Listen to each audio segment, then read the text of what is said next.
ബഹുമാനികൾ, ഇസ്ലാമിന്റെ അതിപ്രധാനമായ ആഘോഷമാണ് ഈ വലിയ പെരുന്നാൾ അല്ലെങ്കിൽ ബലി പെരുന്നാൾ.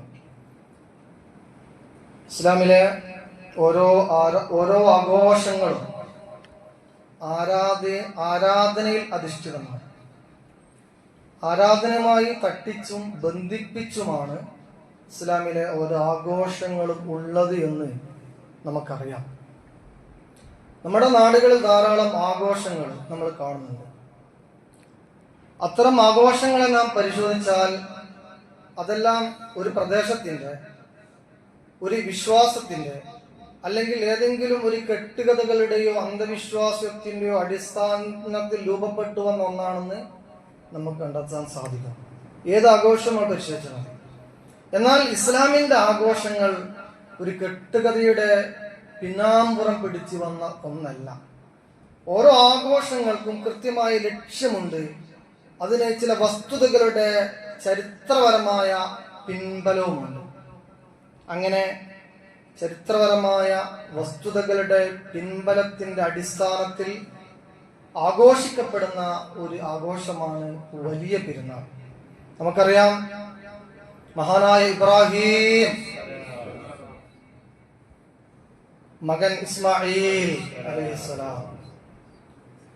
അലൈഹിസ്സലാത്തു വസ്സലാമിന്റെ ഉമ്മ ഇബ്രാഹിം നബി അലൈഹി സ്വലാത്തു വസ്സലാമിന്റെ ഭാര്യയായ മഹദിയായ ഹാജറ റളിയല്ലാഹു തആല അൻഹ, ഈ 3 പേരുടെ ചരിത്രത്തിന്റെ ഓർമ്മപ്പെടുത്തലാണിത്. 5000 വർഷങ്ങൾക്ക് മുമ്പുള്ള ചരിത്രത്തിന്റെ ഓർമ്മപ്പെടുത്തലുകൾ ഇസ്ലാമികമായ ഹിസ്റ്ററിയിലും ഇസ്ലാമികമായ സംസ്കൃതിയിലും മാത്രമേ ഇത് കണ്ടെത്താൻ സാധിക്കുള്ളൂ. അവരുടെ ജീവിതത്തെ ഓർമ്മപ്പെടുത്തുന്നതോടൊപ്പം തന്നെ അവരുടെ ജീവിത പരിസരമായ കഅബയുടെയും മഹത്തായ ചരിത്ര സ്മരണകൾ പുതുക്കുന്ന സന്ദർഭമാണ്, ഓർത്തെടുക്കുന്ന സന്ദർഭമാണ് ഈ വലിയ പെരുന്നാൾ. അതാണ് ഈ വലിയ പെരുന്നാളിന്റെ ഒപ്പം ചരിത്രമുണ്ട്, അത് ഒരു ആരാധനയുമാണെന്ന് പറയാൻ കാരണം ആ ചരിത്രത്തെ, മഹാനായ ഇബ്രാഹിമിന്റെയും ഇസ്മായിലിന്റെയും അലൈഹിസ്സലാത്തു വസ്സലാം ഹാജറയുടെ ഒക്കെ ചരിത്രത്തെ നാം ഒരു ആരാധന നടത്തിയിട്ടാണ്, വിശുദ്ധ ഹജ്ജ് കർമ്മം നടത്തിയിട്ടാണ് നാം ഓർക്കുന്നത്. കാരണം ഹജ്ജ് തന്നെ ഏറ്റവും വലിയൊരു ആരാധനയാണ്. അറഫ എന്നുള്ളത് ഈ അനുസ്മരണത്തിന്റെ ഭാഗമായി നമ്മൾ നടത്തുമ്പോൾ അത് ഒരു ആരാധനയാണ്. അതിന്റെ പേരിൽ നടത്തപ്പെടുന്ന ബലികർമ്മവും ആരാധനയാണ്. അതേപോലെ ആഘോഷ ദിവസങ്ങളിൽ സൃഷ്ടിയും തമ്മിലുള്ള ബന്ധങ്ങൾ ഊട്ടിയുറപ്പിക്കപ്പെടുന്നു, അതും ആരാധനയാണ്. അങ്ങനെ ആരാധനയിൽ അധിഷ്ഠിതമായ ആഘോഷമാണ് ഈ വലിയ പെരുന്നാൾ എന്ന് നമ്മൾ മനസ്സിലാക്കണം. മനുഷ്യനെ സംബന്ധിച്ച് 2 രൂപത്തിലുള്ള ബന്ധങ്ങളാണ് അവനുള്ളത്. ഒന്ന്, മനുഷ്യനും സൃഷ്ടാവും തമ്മിലുള്ള ബന്ധം. മറ്റൊരു ബന്ധം മനുഷ്യനും തമ്മിലുള്ള ബന്ധം. ഈ 2 ബന്ധവും ഏതൊരു മനുഷ്യനും ഉണ്ടാവണം. സൃഷ്ടാവുമായി ബന്ധപ്പെടാതെ ഒരു മനുഷ്യൻ അങ്ങനെ ജീവിക്കും? ദൈവം തമ്പുരാനിൽ വിശ്വസിക്കാതെയും തമ്പുരാന്റെ കൽപ്പനകൾ അനുസരിക്കാതെയും ഒരാൾ എങ്ങനെ ജീവിക്കും? മതനിഷേധിക്കും അതിന് സാധ്യമല്ല. കാരണം അവന് നൽകിയ എല്ലാ അനുഗ്രഹങ്ങളും അവന് കടയിൽ നിന്ന് വാങ്ങിയെടുത്തത് അല്ല. നിരീശ്വരവാദിയാണെങ്കിൽ പോലും അവന് സംസാരിക്കാനുള്ള കഴിവ് അവൻ എവിടെന്നെങ്കിലും വാങ്ങി പർച്ചേസ് ചെയ്തതല്ല. അവന് നൽകപ്പെട്ട ബുദ്ധി പർച്ചേസ് ചെയ്തതല്ല. ഇന്ന വാപ്പയുടെയും ഇന്ന ഉമ്മയുടെയും ഇന്ന അച്ഛന്റെയും ഇന്ന മകന്റെ ഇന്ന അമ്മയുടെയും മകനായി ജനിക്കണം എന്ന് തീരുമാനിച്ചതും ഒരു നിരീശ്വരവാദിയല്ല. പക്ഷേ ജനിച്ച് വളർന്ന് വലുതായി ബുദ്ധി വരുമ്പോ അവനക്ക് തോന്നും ദൈവമൊന്നുമില്ല, പടച്ചവനൊന്നുമില്ല. അത് പൈശാചികതയാണ്. അതെ, ചെറിയൊരു ക്യാൻസറിന്റെ അസുഖം വന്നാൽ ആ അസുഖം മാറും.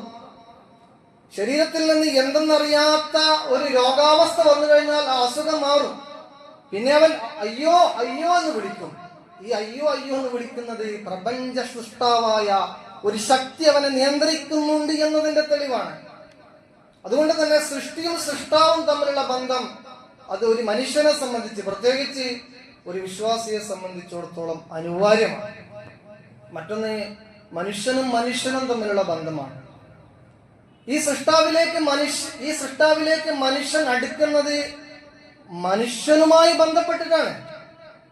വെറും സൃഷ്ടാവും ഞാനും എന്ന കൺസെപ്റ്റ് ഇസ്ലാമിലില്ല.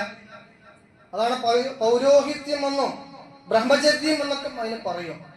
ജനങ്ങളുമായി ബന്ധപ്പെടാതെ, കല്യാണം കഴിക്കാതെ, ഒരു സമ്പർക്കവും ഇല്ലാതെ പടച്ചവനെ മാത്രം ആരാധിക്കുന്നു എന്ന് പറഞ്ഞ് ചെയ്യുന്ന പ്രവർത്തനങ്ങൾ അത് ഇസ്ലാമികമല്ല. അദ്ദേഹത്തിന് മാനസികമായി എന്തെങ്കിലും അസ്വസ്ഥതകളും രോഗങ്ങളും ഉണ്ടായാൽ ഒഴിച്ച് നല്ല ബുദ്ധിയും നല്ല പക്വതയുമുള്ള ഒരു മുസ്ലിം ആണെങ്കിൽ അവൻ കല്യാണം കഴിച്ചിരിക്കണം, അവന് ഭാര്യ ഉണ്ടായിരിക്കണം, അവന് മക്കളുണ്ടായിരിക്കണം, കൂട്ടുകുടുംബങ്ങൾ ഉണ്ടായിരിക്കണം, നാട്ടുകാരുണ്ടായിരിക്കണം, അയൽവാസികൾ ഉണ്ടായിരിക്കണം, ജനസമ്പർക്കങ്ങൾ ഉണ്ടാകണം. അതാണ് യഥാർത്ഥമായി ഇസ്ലാമിന്റെ പോളിസി. മഹാനായ മുഹമ്മദ് മുസ്തഫ സല്ലല്ലാഹു അലൈഹി വസല്ലം തങ്ങൾ ദീനിനെ കുറിച്ച്, മതത്തെ കുറിച്ച്, അള്ളാഹുവിനെ കുറിച്ചൊക്കെ ജനങ്ങളോട് പറഞ്ഞപ്പോ അള്ളാഹുലേക്ക് വല്ലാതെ അങ്ങ് ലയിച്ചു ചേരാമെന്ന് ചില സഹാബാക്കൾ തീരുമാനിക്കുകയാണ്. ചില ആൾക്കാരെ പറഞ്ഞു, ഇനി മുഴുവൻ ഞാൻ നോമ്പ്, എന്നും നോമ്പാണ് എനിക്ക്, എന്നും നിസ്കാരമാണ് എനിക്ക്. മറ്റൊരു കൂട്ടർ പറഞ്ഞു. ആ സമയത്ത് മുഹമ്മദ് മുസ്തഫ സല്ലല്ലാഹു അലൈഹി വസല്ലം തങ്ങൾ പറഞ്ഞു, അതല്ല ശരിയായ രീതി. ഞാനും മുസ്ലിമാണ്, ഞാൻ കല്യാണം കഴിക്കുന്നു, ജനങ്ങളുമായി ബന്ധപ്പെടുന്നു, ഞാൻ നിസ്കരിക്കുന്നു, ഞാൻ നോമ്പ് നിൽക്കുന്നു. ആരെങ്കിലും എന്റെ ചര്യയെ പിൻപറ്റുന്നുവെങ്കിൽ അങ്ങനെ ചെയ്തിരിക്കണം. അഥവാ ജനങ്ങളുമായി ഇടപഴകിയുള്ള ജീവിതമാണ്. ആ ഇടപഴക്കത്തിലൂടെയാണ് അവൻ നന്മകൾ അള്ളാഹുലേക്ക് എത്തിക്കേണ്ടത്. ആ നന്മകളെയാണ് അള്ളാഹു സുബ്ഹാനഹു വ തആല സൂക്ഷ്മമായി നിരീക്ഷിക്കുക. അതിന്റെ പ്രതിഫലമാണ് കൊടുക്കുക. അതാണ് മനുഷ്യനുമുള്ള ബന്ധം സുദൃഢമാണ്. ആ ബന്ധം അനിവാര്യമാണ്. മഹാനായ മുഹമ്മദ് മുസ്തഫ സല്ലല്ലാഹു അലൈഹി വസല്ലം തങ്ങൾ ഹജ്ജത്തുൽ വദാഇൽ വെച്ച് ഇസ്ലാമിന്റെ പൂർത്തീകരണ സന്ദർഭത്തിൽ ഈ ഒരു പ്രഖ്യാപനം നടത്തുകയുണ്ടായി. അള്ളാഹുവും മനുഷ്യനും തമ്മിലുള്ള ബന്ധം സുദൃഢമാകണം എന്നതുപോലെ തന്നെ മനുഷ്യനും തമ്മിലുള്ള ബന്ധം സുദൃഢമാകണം. അയ്യുഹന്നാസ്, ഓ ജനങ്ങളെ, ഇന്ന റബ്ബക്കും വാഹിദ്, നിന്റെ റബ്ബ് ഏകനാണ്. അള്ളാഹുമായുള്ള ബന്ധത്തെ കുറിച്ചാണ് ആദ്യം പറഞ്ഞത്. ഏകനായ അള്ളാഹുവിനെ ആരാധിക്കണം. ഇന്ന അബാക്കും വാഹിദ്, നിങ്ങളുടെ മുഴുവൻ ഉപ്പ ഒന്നാണ്. കുല്ലുക്കും ലി ആദം വആദമു മിൻ തുറാബ്, എല്ലാം ആദം എന്ന മനുഷ്യനിൽ നിന്നാണ്, ആദമാകട്ടെ മണ്ണിൽ നിന്നുമാണ്.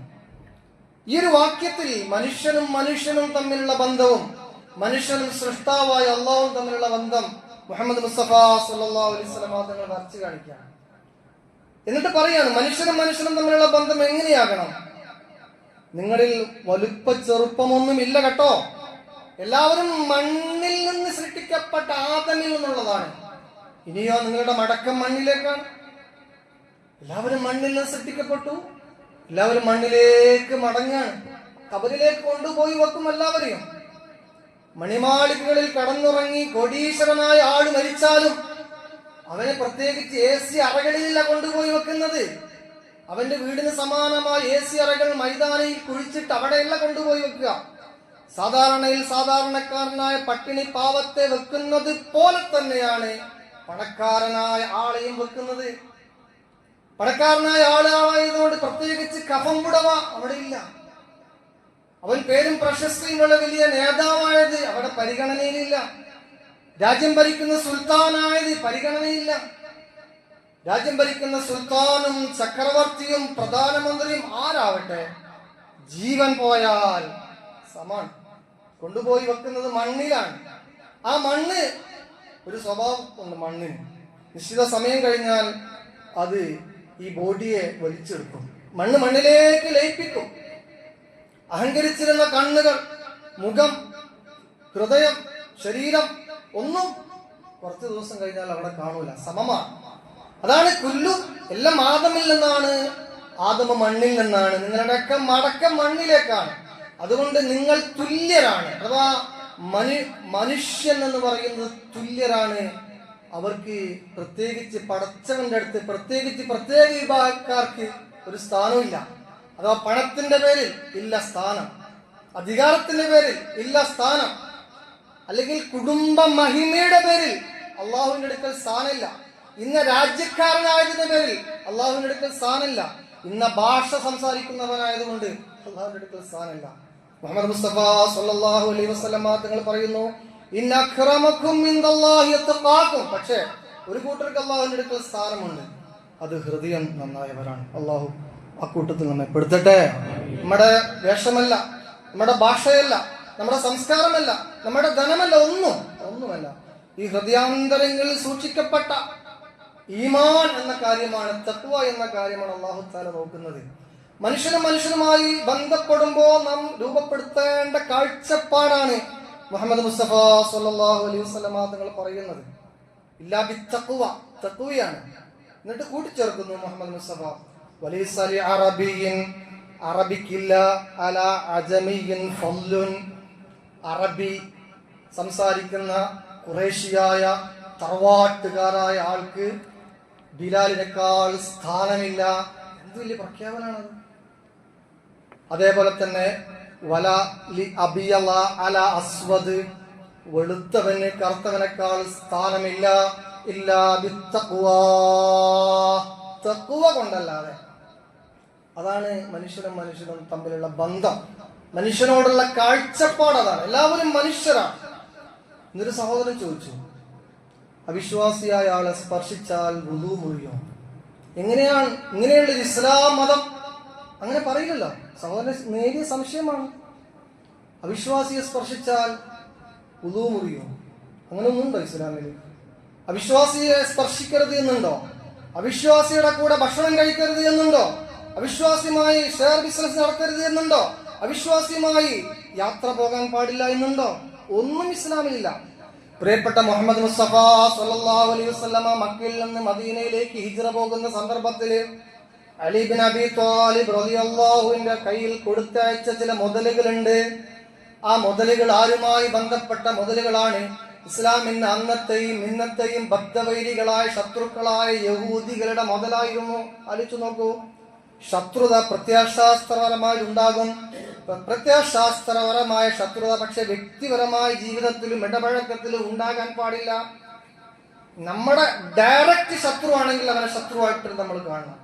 എന്നാൽ ആലോചിക്കണം, പ്രത്യയശാസ്ത്രപരമായിട്ടുള്ള ശത്രുക്കളിൽ തന്നെ മിതത്വം പാലിക്കുന്ന, സഹാനുഭൂതിയുള്ള, സഹകരണ മനസ്ഥിതിയുള്ള ആളുകളുണ്ട് ശത്രുക്കളിൽ. അവരെ ചേർത്ത് പിടിക്കുന്ന ഒരു പ്രത്യയശാസ്ത്രം, അതാണ് മുഹമ്മദ് മുസ്തഫ സല്ലല്ലാഹു അലൈഹി വസല്ലം തങ്ങളുടേത്. അപ്പൊ ഈ രണ്ട് ബന്ധങ്ങളെ കുറിച്ചാണ് നാം ആത്മാർത്ഥമായി ആലോചിക്കേണ്ടത്.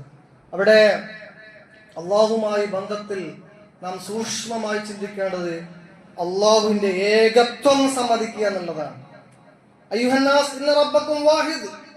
സത്യസന്ധമാവണമെങ്കിൽ, അള്ളാഹുമായുള്ള വിശ്വാസം സത്യസന്ധമാവണമെങ്കിൽ അവന്റെ ഏകത്വം അംഗീകരിച്ചിരിക്കണം. എല്ലാ കാര്യങ്ങളിലും അവൻ തന്നെയാണെന്ന ബോധ്യമുണ്ടാകണം. മറ്റൊരാൾക്കും അതിൽ പങ്കില്ല. അതാണ് ഇന്നത്തെ ബലിപെരുന്നാളിന്റെ ചരിത്ര പുരുഷനായി നാം പറയുന്ന മഹാനായ ഇബ്രാഹിം നബി അലൈഹി സ്വലാത്തു വസ്സലാമിന്റെ ഒരു പ്രഖ്യാപനം. അദ്ദേഹം പറയുന്നു, വല്ലദീ ഖലഖനി ഫഹു യഹ്ദീൻ. അല്ലാഹുവാണ് എന്നെ സൃഷ്ടിച്ചവൻ, അവനാണ് എന്നെ സന്മാർഗത്തിലേക്ക് നയിച്ചവൻ. വല്ലദീ ഹുവ യുത്ഇമുനി വയസ്ഖീൻ. അവനാണ് എനിക്ക് ഭക്ഷണം നൽകിയവൻ, അവനാണ് എനിക്ക് വെള്ളം നൽകിയവൻ. വൈദാ മരിൽതു ഫഹുവ യശ്ഫീൻ. ഞാൻ രോഗിയായാൽ എന്നെ സുഖപ്പെടുത്തുന്നവനും അല്ലാഹുവാണ്. വല്ലദീ യുമീതുനി സുമ്മ യുഹീൻ. എന്നെ ജീവിപ്പിക്കുന്നവനും എന്നെ മരിപ്പിക്കുന്നവനും അല്ലാഹുവാണ്. അവിടെ പരീക്ഷണം, സൃഷ്ടിപ്പ്, ഹിദായത്ത്, രോഗം, ശമനം, ഭക്ഷണം, വെള്ളം, ജീവിതം എല്ലാം അള്ളാഹു. അതിൽ വേറൊരാൾക്കും യാതൊരു റോളും ഇല്ല. അങ്ങനെയാകണം അള്ളാഹിനെ കുറിച്ച് നമ്മുടെ വിശ്വാസം. ഒരു പരീക്ഷണം ഉണ്ടാകുന്ന സമയത്ത് എന്തെങ്കിലും വിചാരിക്കുക, അല്ലെങ്കിൽ ഒരു ഭാഗ്യം കിട്ടുമ്പോൾ സൗഭാഗ്യം ഉണ്ടാകുന്ന സമയത്ത് അത് ഇന്നാളെ ഭാഗ്യാണ്, ഇന്നതുകൊണ്ടാണ്, അങ്ങനല്ല. എല്ലാം അള്ളാഹുവിൽ നിന്ന്. അതാണ് വിശ്വാസം. അതാണ് ഇബ്രാഹിം നബി അലൈഹി സ്വലാത്തു വസ്സലാമിന് കുട്ടികളില്ലാതെ പരീക്ഷിച്ചു പടച്ചോന്. രണ്ടാം ഘട്ടം കുട്ടിയെ നൽകി പരീക്ഷിച്ചു, അല്ലെ? അർക്കാൻ വേണ്ടി പറഞ്ഞില്ലേ? അഗ്നിപരീക്ഷ ഉണ്ടായി. അഗ്നിപരീക്ഷ എന്ന ആലങ്കാരികമായ ഒരു പ്രയോഗമാണ് നമ്മെ സംബന്ധിച്ചിടത്തോളം. പക്ഷേ ഇബ്രാഹിം നബി അലൈഹി സ്വലാത്തു വസ്സലാമിന് അത് റിയാലിറ്റിയാണ്, കറക്റ്റാ. തീക്കുണ്ടാരത്തിലേക്ക് വലിച്ചെറിയപ്പെട്ടു. അപ്പോഴൊക്കെ ഇബ്രാഹിം നബി അലൈഹി സ്വലാം ഹസ്ബുനല്ലാഹ്, അല്ലാഹു മതി എന്നതാണ്. അതാണ് അല്ലാഹുവോടുള്ള നമ്മുടെ സമീപനം. വിശുദ്ധ ബലിപെരുന്നാളിന്റെ ഏറ്റവും വലിയ പ്രത്യേക ത്യാഗമാണ്. ഇബ്രാഹിം നബി അലൈഹി സ്വലാമിന്റെ ത്യാഗമാണ്. ആ ത്യാഗത്തിന്റെ പൊരുളെന്താണ് നാം ചിന്തിക്കണം. നമ്മുടെ ഹൃദയത്തിൽ കൈവച്ചുകൊണ്ട് ചിന്തിക്കണം. ആ ത്യാഗത്തിന്റെ പൊരുൾ എനിക്ക് ഏറ്റവും പ്രിയപ്പെട്ട എന്തും അള്ളാഹുവിന് വേണ്ടി സമർപ്പിക്കാൻ കഴിയുന്ന ഒരു ത്യാഗം. അതാണ് ത്യാഗത്തിന്റെ മൂർത്തമായ അവസ്ഥ. പ്രിയപ്പെട്ടതെന്തും ഞാൻ, നിങ്ങൾ അള്ളാഹുവിന് വേണ്ടി സമർപ്പിക്കാൻ തയ്യാറാവുക എന്നുള്ളതാണ്. ആ തയ്യാറാകുന്നതിന്റെ അലയലികളും ദർശനങ്ങളുമാണ്, കാഴ്ചകളുമാണ് നമ്മൾ ഫലസ്തീനിൽ കാണുന്നത്. അത് വല്ലാത്തൊരു ഈമാനാണ്. അല്ലാഹു തആല അവരുടെ ഈമാൻ വീണ്ടും വർദ്ധിപ്പിച്ചു കൊടുക്കുമാറാകട്ടെ. അങ്ങനെയുള്ള സാമൂഹിക പരിസ്ഥിതിയിൽ ജീവിക്കുമ്പോൾ ഇൻഷാ അല്ലാഹ് നമ്മുടെയൊക്കെ മനസ്സിലേക്ക് അങ്ങനെയുള്ള ഈമാൻ വരും. അള്ളാഹു ആ ഒരു ഈമാൻ നൽകി നമ്മെ അനുഗ്രഹിക്കുമാറാകട്ടെ. ഒരു ശത്രുവിന്റെ മുന്നിലും അടിപതറുന്ന അവസ്ഥ നമുക്ക് ഉണ്ടാകാൻ പാടില്ല. ആര് ഭീഷണിപ്പെടുത്തിയാലും, ഏത് രാജാക്കന്മാരും ഏത് മന്ത്രിമാരും ഭീഷണിപ്പെടുത്തിയാലും ആ ഭീഷണിയുടെ മുന്നിൽ നമ്മൾ ചൂടുകയില്ല, ഭയപ്പെടുകയില്ല. മരിക്കുകയാണെങ്കിൽ മരിക്കാൻ റെഡിയാണ്, എന്തിനും തയ്യാറാണ്. കാരണം നമ്മളെ ഭാഗത്ത് അനീതിയില്ല, അക്രമമില്ല, നമ്മൾ നിർദോഷിയാണ്, നിരപരാധിയാണ്. അതാണ് അള്ളാഹുവിന് വേണ്ടി ഏറ്റവും ഇഷ്ടപ്പെട്ട കാര്യം ത്യജിക്കാൻ തയ്യാറാവുക എന്ന മഹാനായ ഇബ്രാഹിം നബി അലൈഹി സ്വലാം. അള്ളാഹുവോടുള്ള വിശ്വാസത്തിന്റെ ആ ബന്ധം സ്ഥാപിക്കപ്പെടുന്നത് അങ്ങനെയാണ്. മറ്റൊന്ന് മനുഷ്യനും തമ്മിലുള്ള ബന്ധമാണ്. വൈൻ അബാക്കും വാഹിദ്, നിങ്ങളുടെ ഉപ്പ ഒന്നാണ്. കുല്ലുക്കും ലി ആദം വആദമു മിൻ തുറാബ്, എല്ലാം ആദമിൽ നിന്നാണ്, ആദം മണ്ണിലാണ്. മനുഷ്യർക്കിടയിൽ വിവേചനം പാടില്ല. വെളുത്തവൻ കറുത്തവൻ, അറബി അനർബി, പണക്കാരൻ പാവപ്പെട്ടവൻ, പണ്ഡിതൻ പാമരൻ, ഒന്നും അള്ളാഹുവിന്റെ അടുക്കൽ യാതൊരു സ്ഥാനമില്ല. നമ്മുടെ നാട്ടിൽ ജാതി വിവേചനമുണ്ട്, തൊഴിൽ വിവേചനമുണ്ട്, നിറത്തിന്റെ പേരിൽ വിവേചനങ്ങൾ നടക്കുന്നുണ്ട്, സാമുദായികമായ വിവേചനം നടക്കുന്നുണ്ട്.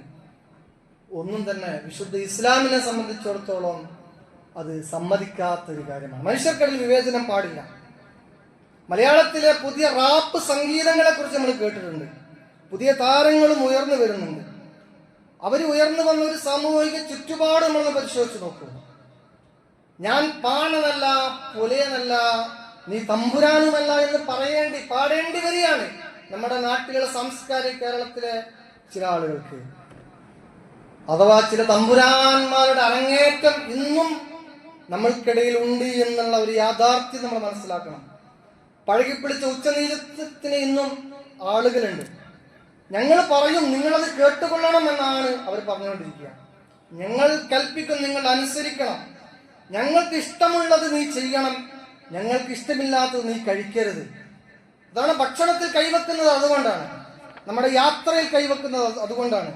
നമ്മുടെ ബാങ്കിൽ കൈവെക്കുന്നത് അതുകൊണ്ടാണ്. ഞങ്ങൾക്ക് ഇഷ്ടമില്ലാത്ത ഇവിടെ പാടില്ല എന്ന പ്രത്യയശാസ്ത്രം അതിശക്തമായ രൂപത്തിൽ ഇവിടെ നിർമ്മിച്ചെടുക്കാൻ ശ്രമിക്കുകയാണ്. അതിന്റെ ഭാഗമായിട്ട് പഠിക്കാൻ പാടില്ല എന്നുള്ള തത്വം ഉണ്ടായിരുന്നു മുമ്പ്, പാടാൻ പാടില്ല എന്ന തത്വം ഉണ്ടായിരുന്നു നേരത്തെ, വേദം വായിക്കാൻ പാടില്ല എന്ന തത്വം ഉണ്ടായിരുന്നു. അങ്ങനെ പാടി പറഞ്ഞ് സമൂഹത്തിന്റെ ഉന്നതങ്ങളിലേക്ക് ബാക്കിയുള്ള ആളുകളൊക്കെ ജീവിക്കുന്നത് പോലെ അന്തസ്സായിട്ട് ജീവിക്കാൻ അടിത്തട്ടിലുള്ള ദളിതുകളെന്ന് വിളിക്കുന്ന, അല്ലെങ്കിൽ അധസ്ഥിതരെന്ന് വിളിക്കുന്ന, താഴ്ന്ന ജാതി എന്ന് വിളിക്കുന്ന ഈ കൂട്ടർക്ക് ഉയർന്നു വരാനുള്ള അവകാശമില്ല എന്നാണ് അവർ പറഞ്ഞുകൊണ്ടിരിക്കുന്നത്. തൊട്ടുകൂടാത്തവർ, തീണ്ടിക്കൂടാത്തവർ, ദൃഷ്ടിയിൽപ്പെട്ടാലും ദോഷമുള്ളൂ, നമ്മൾ കേട്ടതാണ്. അതുപോലെ തന്നെ തമ്മിലുണ്ണാത്തവർ, പരസ്പരം ഇരുന്ന് ഭക്ഷണം കഴിക്കാത്തവർ, ഒട്ടല്ലോ ജാതി കോമരങ്ങളെന്ന് കുമാരനാശം പാടി നമുക്കറിയാം. അഥവാ ഈ ഒരു സാമൂഹിക ചുറ്റുപാട് നമ്മുടെ നാട്ടിൽ ഉണ്ടായിരിക്കെ അതിനൊരു മാറ്റം വന്നത് വിശുദ്ധ ഇസ്ലാമിലേക്ക് ജനങ്ങൾ കടന്നു വന്നപ്പോഴാണ്. അപ്പോഴാണ് ജനങ്ങൾക്കിടയിൽ മാറ്റം ഉണ്ടായത്. വിവേചനങ്ങൾ പാടില്ല, ഒരുമിച്ച് ഭക്ഷണം കഴിക്കാൻ പാടില്ല എന്ന തത്വം, കറുത്തവനോടുള്ള അകൽച്ച. മുഹമ്മദ് മുസ്തഫ സല്ലല്ലാഹു അലൈഹി വസല്ലം തങ്ങൾ പറയാണ്, നിങ്ങളെല്ലാം ഒന്നാണ്, ഒരുമിച്ച് ഭക്ഷണം കഴിക്കുന്നതുകൊണ്ട് യാതൊരു പ്രശ്നവുമില്ല. ഒരിക്കൽ മഹാനായ അബൂദറുൽ ഗിഫാരി റളിയല്ലാഹു അൻഹു തന്റെ സുഹൃത്തായ ബിലാൽ റളിയല്ലാഹു അൻഹുവിനെ യബ്ന സൗദാ എന്ന് വിളിച്ചു, കറുത്തവന്റെ മകനാണ്. കാരണം ബിലാൽ കറുത്ത ആളാണ്. അബൂദർ ഗിഫാരി വെളുത്ത കുടുംബത്തിൽപ്പെട്ട ആളാണ്. കറുത്തവനെ എന്ന് തർക്കത്തിന്റെ ഇടയിൽ വിളിച്ചു. ഇതറിഞ്ഞ മുഹമ്മദ് മുസ്തഫ സല്ലല്ലാഹു അലൈഹി വസല്ലം തങ്ങൾ രൂക്ഷമായിട്ട് അതിൽ ഇടപെടുകയാണ്. യാ അബൂദർ അഗയ്യർതഹു ബി ഉമ്മിഹി, അബൂദറെ, ആ ഉമ്മയുടെ നിറം മാറ്റിയത് താനാണോ എന്ന് ചോദിക്കുകയാണ്. ആ ഉമ്മക്ക് കറുപ്പ് കളർ കൊടുത്തത് താനാണോ? ഇന്നക്കംറുഉം ഫീക ജാഹിലിയ, ആ ജാഹിലിയത്തിന്റെ കെട്ട കാഴ്ചകൾ ഇന്നും നിനക്കുണ്ടല്ലോ. അഹൂക്കും, അവൻ നിന്റെ സഹോദരനാണ് എന്ന് മഹാനായ മുഹമ്മദ് മുസ്തഫ സല്ലല്ലാഹു അലൈഹി വസല്ലമ വർണ്ണവറിയും ജാതിവറിയും കുലമഹിമയും തഴച്ചു വളർന്ന 14 നൂറ്റാണ്ട് മുമ്പ് അങ്ങനെ പറയാം. അതാണ് അറഫാത്ത് ദിനത്തിൽ ഈ ഒരു പ്രസംഗം എപ്പോഴും പ്രസക്തമാകുന്നത്. മനുഷ്യർക്ക് വിവേചനം ഉണ്ടാകാൻ പാടില്ല. എന്നിട്ട് അങ്ങനെ അടിച്ചമർത്തപ്പെട്ട ആ ബിലാലിനെ പിന്നെ നമ്മൾ കാണുന്നത് എവിടെയാണ്? ആ ബിലാലിനെ മക്കം ഫതഹിന്റെ സന്ദർഭത്തിൽ പവിത്രമായ മസ്ജിദുൽ ഹറാമിൽ നിന്ന് ബാങ്കിൽ വിളിക്കുന്ന ബിലാലായിട്ടാണ് കാണുന്നത്. അടിച്ചമർത്തപ്പെട്ട ബിലാൽ സയ്യിദാവുകയാണ്, നേതാവാവുകയാണ്.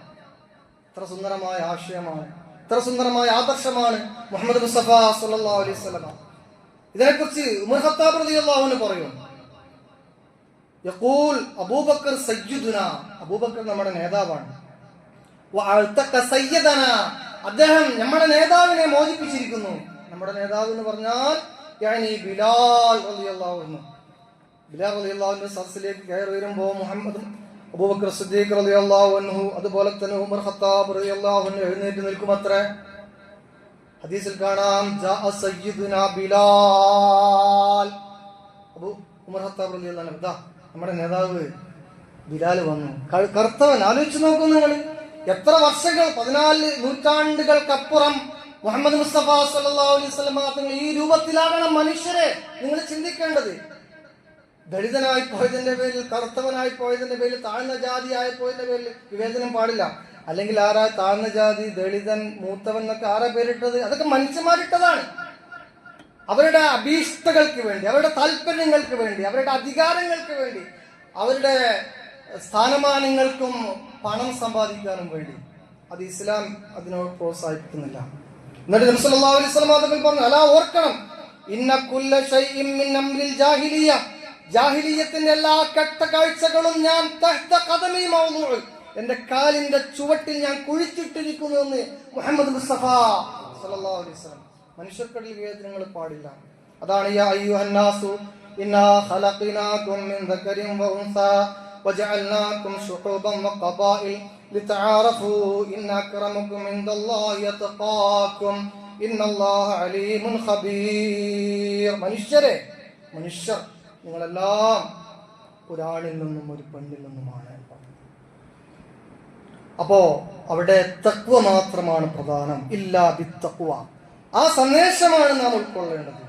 നമ്മൾ അള്ളാഹുവിലേക്ക് അടുക്കുന്നത് നമ്മുടെ സ്ഥാനമാനങ്ങൾ കൊണ്ടല്ല. ആലോചിക്കണം, മറ്റൊരു ഘടകമല്ല. നമ്മുടെ ഹൃദയത്തെ ശുദ്ധീകരിക്കുക എന്നുള്ളതാണ്. അള്ളാഹു തആല നമ്മുടെ ഹൃദയത്തെ ശുദ്ധീകരിച്ചുമാറാവട്ടെ. അപ്പോൾ ജനങ്ങളെ ഒന്നായി കാണണം എന്ന് മാത്രമല്ല, അവനെ ചേർത്ത് പിടിക്കണം. സമൂഹത്തിലെ കഷ്ടത അനുഭവിക്കുന്നവർക്ക് നമുക്ക് സാന്ത്വനമേകണം, അവർക്ക് ആശ്വാസമാകണം. ഓരോ ഈദിന്റെ ആഹ്വാനങ്ങളും അങ്ങനെയാണ്. കുടുംബബന്ധം ചേർക്കണം, രോഗികളെ സന്ദർശിക്കണം. മുസ്ലിമീങ്ങൾ പല ഭാഗത്ത് വല്ലാതെ പീഡിപ്പിക്കപ്പെട്ടിരിക്കുന്നു, അവരോടൊപ്പം നിൽക്കണം, അവർക്ക് സഹായം നൽകണം. കരുണാമയനായ അള്ളാഹുവോട് അവർക്ക് വേണ്ടി പ്രാർത്ഥിക്കണം. അതേപോലെ തന്നെ വിശ്വാസികൾക്കിടയിൽ ഐക്യം കാത്തു സൂക്ഷിക്കണം. യാ അയ്യുഹല്ലദീന ആമനൂ,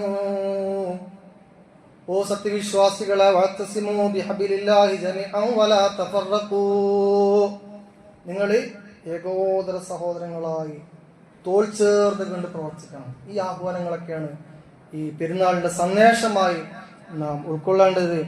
സർവശക്തനായ അല്ലാഹു സുബ്ഹാനഹു വ തആല അങ്ങനെ ഉൾക്കൊണ്ടുകൊണ്ട് ജീവിക്കുന്ന യഥാർത്ഥ മുഅ്മിനീങ്ങളിൽ, യഥാർത്ഥ മുത്തഖീങ്ങളിൽ നമ്മെ ഉൾപ്പെടുത്തി അനുഗ്രഹിക്കുമാറാവട്ടെ. ഈ വിശുദ്ധ ദിവസം അനുകൂലമായി സാക്ഷി നിൽക്കുന്ന നല്ല മുഅ്മിനീങ്ങളിൽ, നല്ല മുത്തഖീങ്ങളിൽ അല്ലാഹു തആല നമ്മെ ഉൾപ്പെടുത്തി അനുഗ്രഹിക്കുമാറാവട്ടെ. വാഖിറു ദഅവാനാ അൽഹംദുലില്ലാഹി റബ്ബിൽ ആലമീൻ. അസ്സലാമു അലൈക്കും വറഹ്മത്തുള്ളാഹി വബറകാതുഹു.